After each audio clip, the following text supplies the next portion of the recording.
प्रिय विद्यार्थियों, आज के हमारे लेक्चर का विषय है स्वामी दयानंद सरस्वती के राजनीतिक विचार। स्वामी दयानंद सरस्वती भारत के एक महान समाज सुधारक, धार्मिक चिंतक, राष्ट्रवादी, देशभक्त एवं महान विद्वान चिंतक हुए हैं। उनका जन्म सन 1824 में गुजरात के काठियावाड़ कस्बे के टंकारा गांव में एक ब्राह्मण परिवार में हुआ।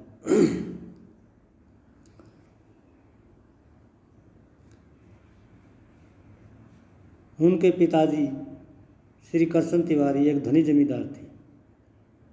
उन्हें मोरो राज्य की ओर से राजस्व वसूलने का अधिकार प्राप्त था। उनकी माताजी का नाम अमृताबेन या यशोदाबाई लिखा गया। स्वामी दयानंद के बचपन का मूल नाम मूलशंकर जी था। 5 वर्ष की आयु में ही मूलशंकर को बहुत सी बातें परिवार के वातावरण में सीखने को मिली। इसके बाद उन्हें शिव पूजन, पारिवारिक रिवाजों के बारे में बताया गया। वे नियमानुसार शिवालय जाते और विधि पूर्वक मित्रों के साथ शिव पूजा करते। लेकिन अचानक एक घटना ने उनके जीवन पर गहरा प्रभाव डाल दिया। एक रात्रि शिव जागरण की घटना ने उनके जीवन में आमूलचूल परिवर्तन किया। शिवरात्रि की सायं उन्हें रात्रि जागरण के लिए भी कहा गया। जब आधी रात बीत गई तो युवा मूलशंकर ने देखा कि चूहे शिवलिंग के प्रसाद को खा रही हैं और मूर्ति के ऊपर चढ़कर गंदगी फैला रही हैं। इस घटना को देखकर मूलशंकर के मन में एक विचार उत्पन्न हुआ कि जो शक्तिशाली देवता चूहों से अपनी रक्षा नहीं कर सकता, वह अन्य जीवों की रक्षा कैसे कर सकता है। इससे उसके धार्मिक विश्वास पर गहरा प्रभाव पड़ा और वो मूर्ति पूजा के विरुद्ध हो गई। स्वामी दयानंद ने हमेशा ब्रह्मचर्य जीवन का पालन किया। उन्होंने स्वामी पूर्णानंद से दीक्षा ग्रहण की। कुछ समय बाद 14 नवंबर 1860 में उन्होंने स्वामी विरजानंद को अपना गुरु धारण किया और स्वामी विरजानंद ने उन्हें पूरे देश का भ्रमण करने के लिए प्रेरित किया और इसी दौरान 10 अप्रैल 1875 में उन्होंने आर्य समाज की स्थापना की। उनकी प्रसिद्ध पुस्तक सत्यार्थ प्रकाश पूरी दुनिया में लोकप्रिय हुई। इस पुस्तक में उन्होंने मूर्ति पूजा का विरोध किया और विश्व के अनेक धार्मिक चिंतकों के साथ शास्त्रार्थ भी किया। 30 अक्टूबर 1883 को दूध में जहर मिलाने के कारण उनका निधन हो गया। उनकी प्रसिद्ध पुस्तकों में संस्कार विधि, वैदिक मनुस्मृति, वेदांग प्रकाश इत्यादि है। स्वामी दयानंद के राजनीतिक विचारों में पहला विचार है वैदिक स्वराज का। स्वामी दयानंद ने अपने राजनीतिक विचारों में वैदिक स्वराज के विचार का समर्थन किया। उन्होंने शासन का विचार वेदों से लिया। प्राचीन भारतीय राजनीतिक व्यवस्था के अनुसार उन्हें नैतिकता पर आधारित राजनीति की वकालत की। उन्होंने राजनीति और नैतिकता में गहरा संबंध बताया। उन्होंने अपनी प्रसिद्ध रचना सत्यार्थ प्रकाश के 11वें भाग में मनु द्वारा उद्धृत राजधर्म का वर्णन किया। ऋग्वेद के अनुसार शासक और शासितों के कल्याण के लिए 3 सभाएं धार्मिक, वैधानिक और शैक्षणिक होनी चाहिए। अर्थर्वेद में लिखा है, एक देश की सरकार को चलाने के लिए 3 सभाओं, सैन्य परिषद और सेना को मिलकर कार्य करना चाहिए। अर्थर्वेद में ये कहा गया है कि एक राजा के द्वारा प्रजा संबोधित होनी चाहिए, सभा का नेता सभा के नियमों द्वारा प्रतिबंधित होना चाहिए और दूसरे सदस्य भी इसी तरह। इस प्रकार स्वामी जी किसी भी व्यक्ति को पूर्ण शक्ति नहीं देना चाहते थे। राजा जो कि व्यवस्थापिका प्रधान है तथा यह सभा एक दूसरे पर निर्भर रहे या दोनों जनता द्वारा नियंत्रित होनी चाहिए, जनता सभा द्वारा शासित होनी चाहिए। स्वामी दयानंद का विचार था कि वैदिक स्वराज में एक राष्ट्र को शैक्षणिक सभा में उच्च शिक्षित व्यक्तियों को, धार्मिक सभा में बहुत ही सम्मानित व्यक्ति को, समर्पित व्यक्ति को, वैधानिक सभा में बहुत ही प्रभावशाली व्यक्ति को चुना जाए। इनमें से बहुत उच्च चरित्र विद्वान एवं महान व्यक्ति को ही राजनीतिक सभा का मुखिया या प्रधान बनाया जाए। स्वामी दयानंद का कहना था कि राजा को प्रतिदिन हाथियों व घोड़ों का निरीक्षण करना चाहिए, उसे आय व्यय की जांच करनी चाहिए। एक राजा को अपना कार्य बहुत ही विश्वसनीय और अपराध मुक्त व्यक्ति को सौंपना चाहिए। स्वामी दयानंद ने भारत में शासन की आर्य व्यवस्था का समर्थन किया, जिसे संसद में कानून बनाने वाले विद्वान हों और वे ऐसे कानून बनाएं जिससे शासक व शासित दोनों का कल्याण हो। स्वामी दयानंद ने भारत में वर्ण व्यवस्था का विरोध किया। स्वामी दयानंद प्राचीन हिंदू वर्ण व्यवस्था का विरोध करते हैं। उनका कहना था कि प्राचीन वर्ण व्यवस्था ने जाति व्यवस्था को जन्म दिया है। जाति व्यवस्था से समाज में असमानता एवं भेदभाव उत्पन्न हुआ है। उन्होंने कहा कि वर्ण व्यवस्था जन्म पर नहीं बल्कि कर्म पर आधारित होनी चाहिए। प्रत्येक व्यक्ति को अपनी योग्यता एवं रुचि के अनुसार कर्म करने की स्वतंत्रता होनी चाहिए। स्वामी दयानंद का मानना था कि वर्ण व्यवस्था ने हिंदू समाज को पतन की ओर धकेला है। ब्राह्मणों ने समाज में शूद्रों की स्थिति दयनीय बना दी, शूद्रों को सामाजिक, आर्थिक, राजनीतिक अधिकारों से वंचित कर दिया। उन्होंने कहा कि ब्राह्मणों ने न केवल शूद्रों को बल्कि महिलाओं को भी अधिकारों से वंचित रखा है। यही कारण है कि भारतीय समाज में व्यापक असमानताएं भेदभाव व्याप्त है। उन्होंने कहा कि शूद्र वर्ग और महिलाओं को भी अन्य वर्गों के समान अधिकार व स्वतंत्रता मिलनी चाहिए। स्वामी दयानंद ने अपने राजनीतिक विचारों में भारतीय राष्ट्रवाद का समर्थन किया है। स्वामी दयानंद देश के एक सच्चे राष्ट्रवादी चिंतक थे। उन्होंने देश में राष्ट्रवाद के विकास के लिए धार्मिक व सामाजिक चेतना उत्पन्न की। उन्होंने कहा, सारे संसार में भारत के समान कोई देश नहीं। किसी समय हम विश्व गुरु थे। विदेशी शासन से मुक्ति पाने के लिए उन्होंने हर भारतीय को प्रेरित किया। उन्होंने कहा कि इसके लिए हर भारतीय को एकजुट होकर संघर्ष करना चाहिए।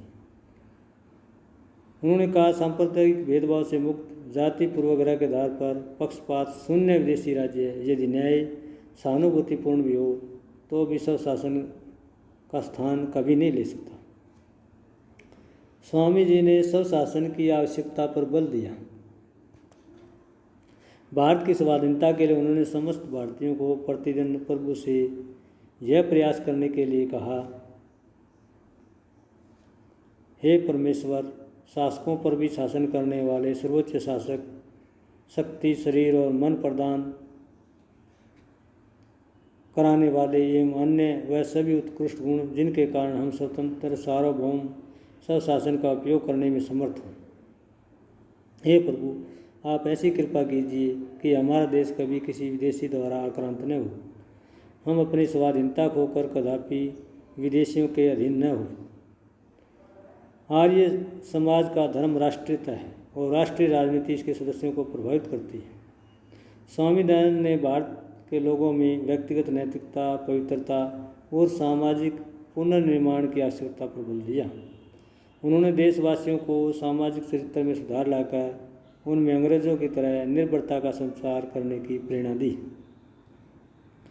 हालांकि सक्रिय राजनीति से हमेशा दूर रहे, लेकिन राष्ट्रवाद की भावना उनमें फूट फूट कर भरी हुई थी। उन्होंने भारत भूमि को आर्यवर्त की भूमि कहा। पश्चिमी विद्वान सिरोल ने उन्हें परोक्ष रूप से राष्ट्रवाद का प्रमुख प्रवक्ता बताया।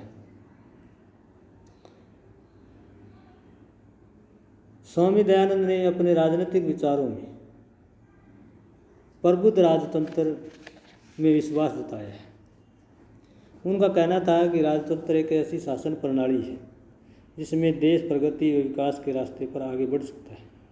उनका कहना था कि जो जनता द्वारा सर्वोच्च व्यक्ति स्वीकृत हो उसे राजा होना चाहिए और सभी को उसका आज्ञाकारी होना चाहिए। जब राजा लोगों की सभा द्वारा चुना जाएगा, जो बुद्धिमान लोगों की दृष्टि में अति श्रेष्ठ व्यक्ति होगा। स्वामी दयानंद का कहना था कि राजा बौद्धिक व्यक्ति होना चाहिए, राजा निष्पक्ष होना चाहिए, राजा पारदर्शी होना चाहिए, राजा उच्च चरित्रवान व्यक्ति होना चाहिए, राजा नैतिक रूप से परिपूर्ण होना चाहिए, राजा राष्ट्र में शांति व्यवस्था को कायम रखने में संपन्न होना चाहिए, राजा पूरी तरह से न्यायकारी है। उनका कहना था कि अच्छे शासन के लिए धार्मिक नेताओं और राजाओं को एक दूसरे के साथ पूरा सहयोग करना चाहिए। स्वामी जी का कहना था कि राजा को पूरी तरह से ऊंच चरित्रवान नैतिक बुद्धिमान होना चाहिए ताकि जनता भी ऐसे चरित्र निर्माण के लिए प्रेरित हो। स्वामी दयानंद ने अपने राजनीतिक विचारों में राज्यों के कार्यों के संबंध में अपने विचार प्रस्तुत किए। उनका कहना था कि राज्य को पुलिस की तरह कानून व्यवस्था और कर संग्रह करने वाला नहीं होना चाहिए। राज्य कल्याणकारी होना चाहिए। राज्य रोजगार के अवसर उपलब्ध करवाने वाला होना चाहिए। राज्य कर्तव्य लोगों की आर्थिक दशा में सुधार करने वाला होना चाहिए। राज्य को जनता की समृद्धि के लिए रोजगार के अवसर उपलब्ध करवाने चाहिए। राज्य को न केवल आर्थिक विकास बल्कि उनके नैतिक विकास पर भी ध्यान देना चाहिए।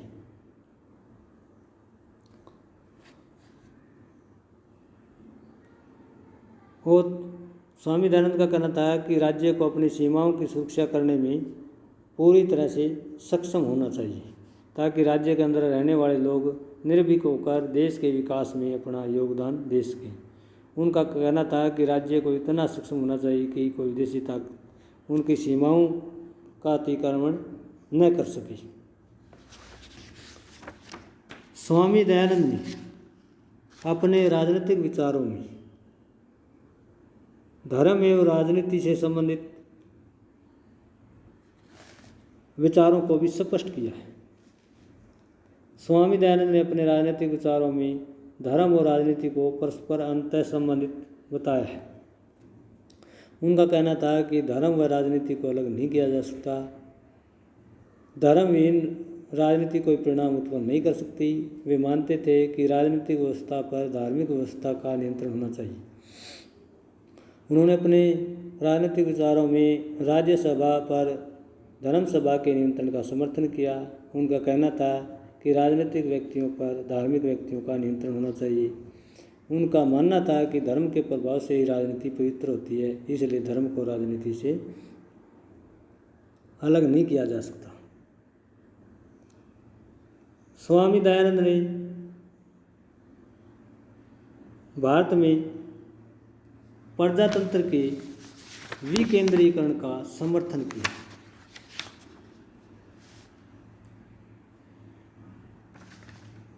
स्वामी दयानंद का मानना था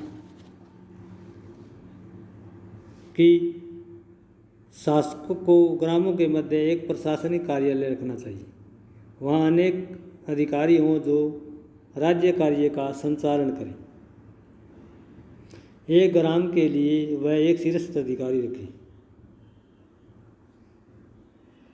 दूसरा अधिकारी 10 से अधिक ग्रामों के लिए, तीसरा 20 से अधिक ग्रामों के लिए, चौथा 100 से अधिक और पांचवा ऐसे 1000 से अधिक गाँवों के लिए नियुक्त होना चाहिए। एक गांव का प्रमुख शासनाधिकारी 10 गांव को अपने प्रति स्थानीय को गुप्त अपने क्षेत्र में होने वाली आपराधिक घटनाओं की जानकारी दी। 10 गांव का अधिकारी 20 गांव वालों को, 20 गांव वाला 100 गांव को और इससे आगे वह 1000 गांव वालों को यह विवरण दी। इस प्रकार ऊपर जाते जाते यह विवरण 10,000 के प्रमुख शासनाधिकारियों को मिले। 10,000 गांव का शासनाधिकारी एक ऐसी सर्वोच्च अंतर्राष्ट्रीय सभा तक यह विवरण दी जो विश्व का प्रतिनिधित्व करती हो। 10,000 गाँव से ऊपर भी वह 2 अधिकारी नियुक्त कर सकता है। इनमें से एक सभा का अध्यक्ष हो और इसका जागरूक होकर बड़े ध्यान से दंडाधिकारियों और अन्य देखभाल के लिए एक अलग से उसका प्रधान। स्वामी दयानंद ने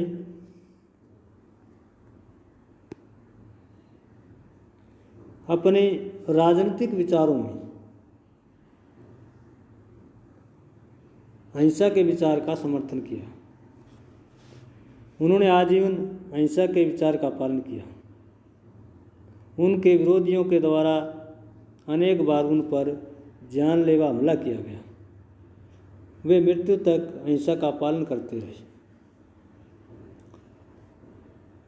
यहाँ तक कि उनके सेवक द्वारा दूध में जहर मिलाकर पिलाने के बाद भी उन्होंने माफ़ करते हुए कहा कि मेरे भगत तुम्हें इस अपराध के लिए दंड न दे सकें।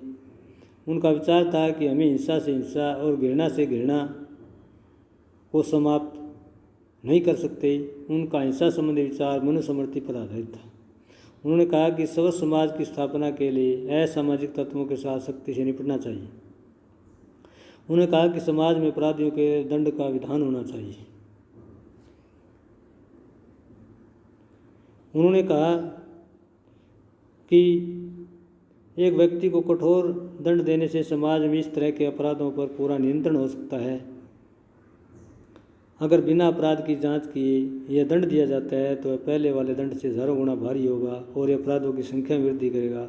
इस प्रकार स्वामी दयानंद ने समग्र रूप से कभी हिंसा का समर्थन नहीं किया, बल्कि यथावश्यक हिंसा के प्रयोग का ही हमेशा उन्होंने समर्थन किया है।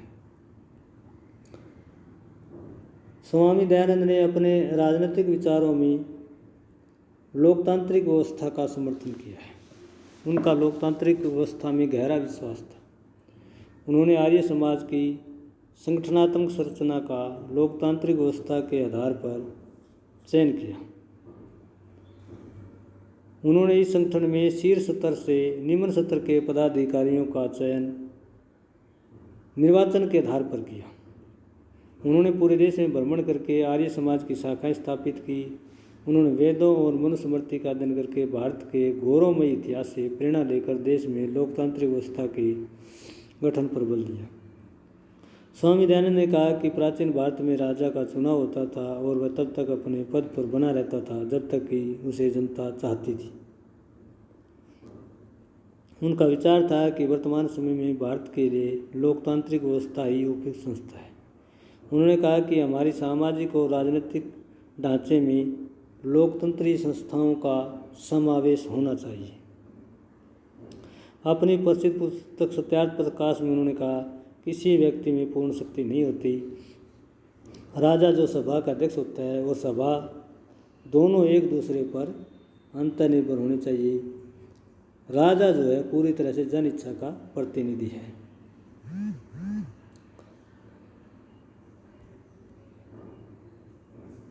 स्वामी दयानंद ने अपने राजनीतिक विचारों में सरकार और समाज पर नियंत्रण के बारे में अपने विचार प्रस्तुत किए हैं। स्वामी दयानंद ने अपनी प्रसिद्ध रचना सत्यार्थ प्रकाश में सरकार और समाज को सही दिशा में चलाने के लिए नियंत्रित करने की बात कही गई है। उन्होंने कहा कि सरकार और समाज 3 प्रमुख सभाओं राज्यसभा, धर्मसभा, विद्यासभा द्वारा दिशा निर्देशित होना चाहिए। उन्होंने कहा कि सरकार और समाज को पूरी तरह से नियंत्रित होना चाहिए। उन्होंने कहा कि प्रथम सभा अर्थात राज्यसभा राज्य की व्यवस्थापिका की तरह है। इस सभा में उच्च चरित्रवान और लोगों के जीवन स्तर व चरित्र में सुधार करने वाले लोगों को शामिल करना चाहिए। राज्यसभा ही राज्य के लोगों के कल्याण के लिए कानून निर्माण का कार्य करेगी। राज्य और समाज को नियंत्रित करने के लिए स्वामी दयानंद ने धर्म सभा के गठन की व्यवस्था की। धर्म सभा में उन्होंने बुद्धिमान ब्राह्मणों को शामिल किया। इस सभा में वही व्यक्ति शामिल होंगे जो त्यागी हो, व्यवहार में धार्मिक जीवन जीते हों। धर्म सभा राज्यसभा को नियंत्रित रखेगी, क्योंकि राजनीतिक व्यक्तियों पर धार्मिक व्यक्तियों का नियंत्रण होना चाहिए। स्वामी दयानंद ने सरकार और समाज पर नियंत्रण करने के लिए तीसरे अंग विद्या सभा का वर्णन किया है। स्वामी जी ने कहा कि विद्या सभा का कार्य शिक्षा में वृद्धि करना है। विद्या सभा ये देखेगी कि शैक्षणिक क्षेत्र में कोई भी श्रेष्ठ है या निकृष्ट है। अध्यापक व विद्यार्थी दोनों ही राष्ट्रवाद व बंधुत्व की भावना का विकास करेंगे। स्वामी दयानंद ने कहा कि शिक्षा के विकास के लिए पब्लिक स्कूलों की जगह गुरुकुल शिक्षा प्रणाली का संचालन किया जाए। स्वामी दयानंद ने अपने राजनीतिक विचारों में चक्रवर्ती शासक की धारणा का समर्थन किया है।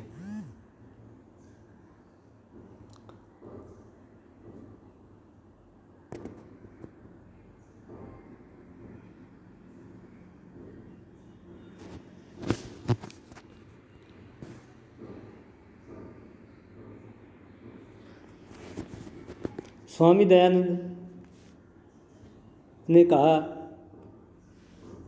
कि पूरे विश्व में वेदों की शिक्षाओं का प्रचार प्रसार हो।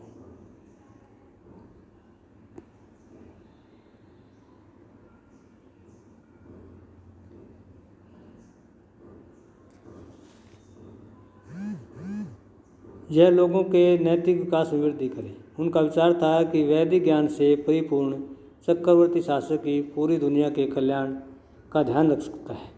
कुछ आलोचक यही मानते हैं कि चक्रवर्ती शासक के माध्यम से स्वामी दयानंद वैदिक प्रचार प्रसार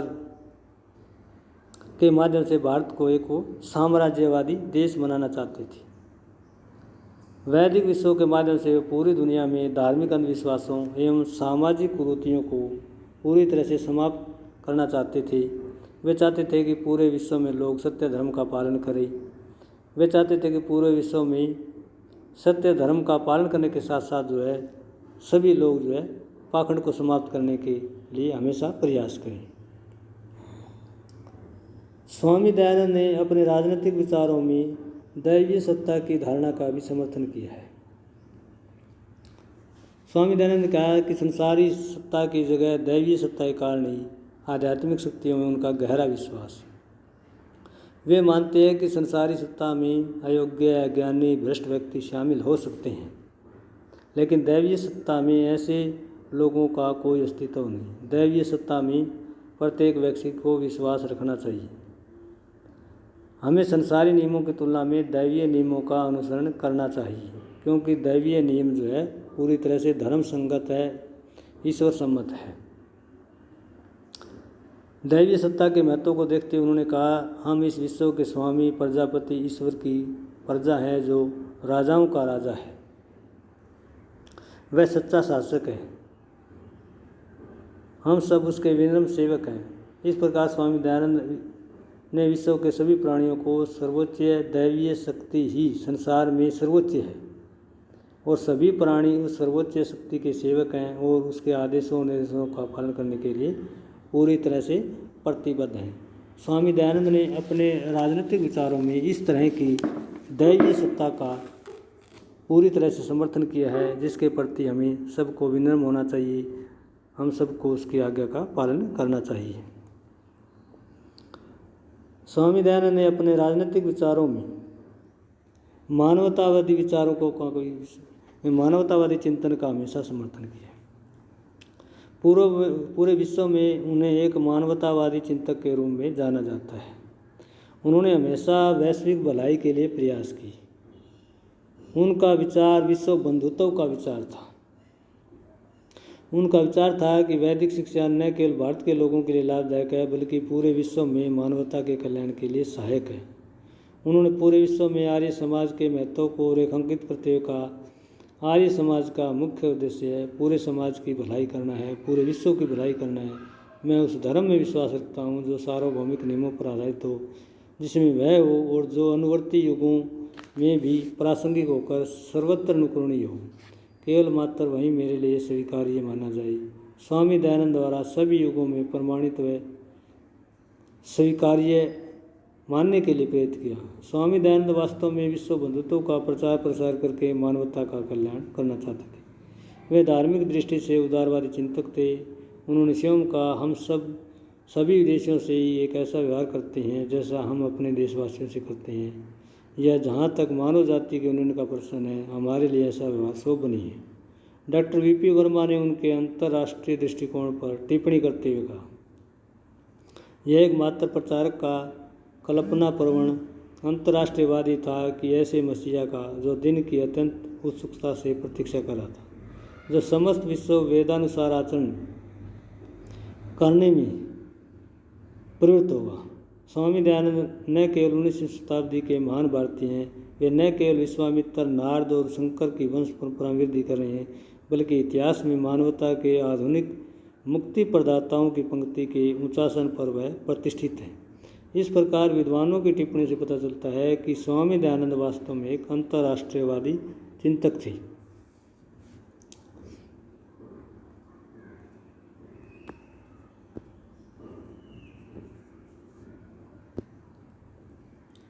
तो इस प्रकार हम कह सकते हैं कि स्वामी दयानंद को भारत में एक सामाजिक, धार्मिक, राजनीतिक चिंतक के रूप में जाना जाता है। हालांकि मूल रूप से उन्होंने राजनीतिक विज्ञान में कोई नई अवधारणा प्रस्तुत नहीं की और न ही उन्हें प्लेटो, अरस्तु, मैकियावेली, होब्स, लोक रूसो की तरह एक राजनीतिक वैज्ञानिक या प्रबुद्ध राजनीतिक चिंतक के रूप में जाना जाता है, बल्कि समय समय पर धर्म सुधारक के रूप में, समाज सुधारक के रूप में, देश की प्रचलित शासनिक व्यवस्था के बारे में जो कमेंट किए, जो टिप्पणियाँ की, जो आलोचनाएं की, जो अपने राजनीतिक दृष्टिकोण प्रतिपादित किए, उन्हीं को उनके राजनीतिक विचारों के रूप में देखा जाता है। धन्यवाद।